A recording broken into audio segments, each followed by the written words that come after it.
Hey tubes. Okay, this might be the very last start of this engine, for me at least. I have just made a deal on a new engine for this. It is either a 22 or 24 horse Briggs V-twin. I am getting it Monday from my parts supplier. So this one's going to be going bye-bye. It's just, it runs halfway decent when it wants to run. But at times it's hard to start, it does not want to run, and primarily that crank bolt right there, since it will not come off. And I'm afraid if I go to remove it, few people have told me a few ideas on how to do it. Like Redneck, I believe it was Redneck Machines was saying, shoot, I'm underwater, 1 second. You take each spark plug out, you put rope in each cylinder, and you crank it over with a breaker bar. I was thinking about doing that, but I was worried about cracking the heads.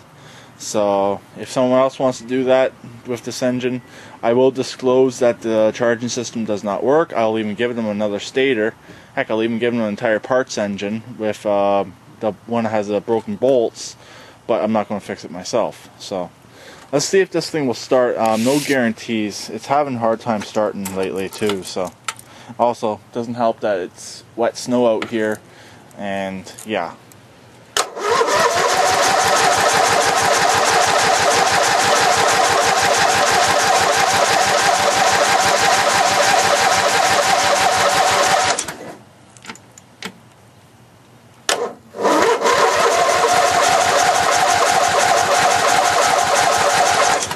Nah, it doesn't want to start. The last time it didn't start, I had two foul spark plugs. They're both wet, so I yanked them out, cleaned them, put them back in. Because this actually has new spark plugs in it. I never put them in there. They were in the engine when I bought it. So anyways, I might put the battery on charge for a little bit and come back to it and just see if it'll fire up. Give it one last start. Also, I may bring in the shop to pull the engine. I might pull the engine tomorrow. I don't know if I'll get to it today. It's pretty wet out here today, so don't know. Like I said, I don't know if I'll get to pulling the engine out today or not. So that's pretty much it. So stay tuned if I can get this engine running. Okay, I cleaned off both plugs because I kind of do want to do this last start video on this. And I've also charged up the battery a bit. My jumper pack has died completely. It won't start nothing up anymore, so that's why I can't really use it.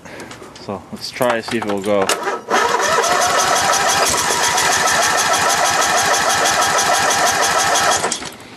Hopefully I can do this one-handed.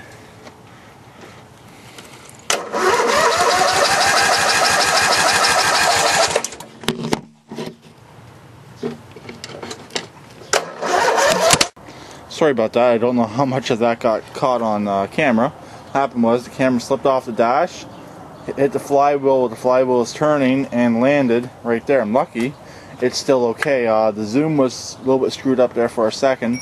I was able to get the zoom to work again. So let me see, make sure the zoom is going to work. There's an apartment building way across the field. I don't know if I'll be able to see it because it's kind of foggy. And that basketball net right there is about 50 feet away from me, so I got zoomed right up on it. Alright, my zoom's working again. Let's try this once more. I'm not going to set the camera on the dash.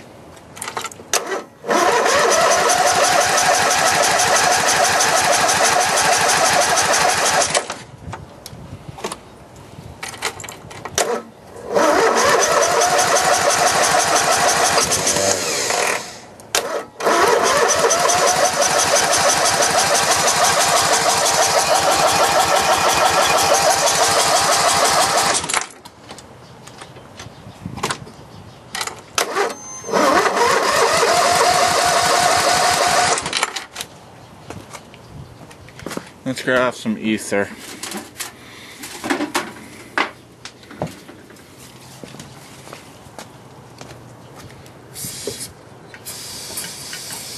May have to do it while it's turning, I don't know yet. I gotta put the camera down again. It's right there.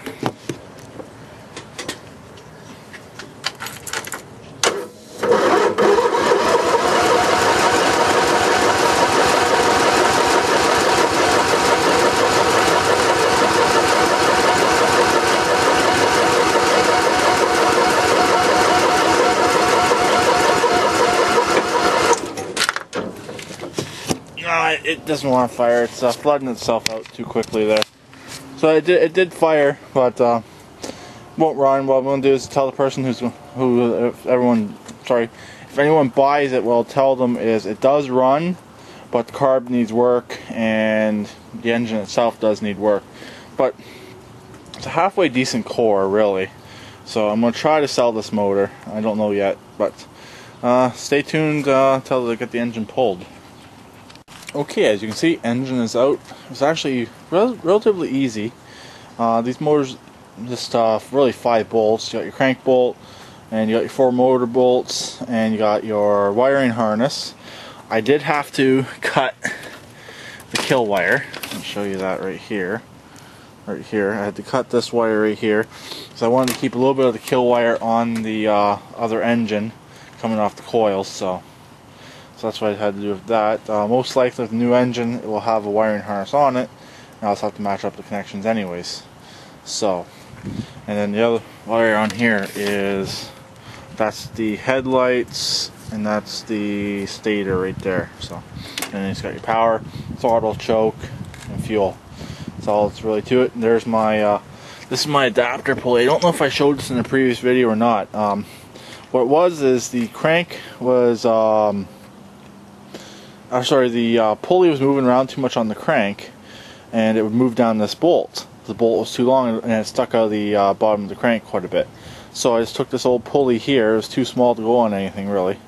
I forget, it might fit on the back end of this. I'm not 100% sure. I think it was actually a little bit too small to go on here.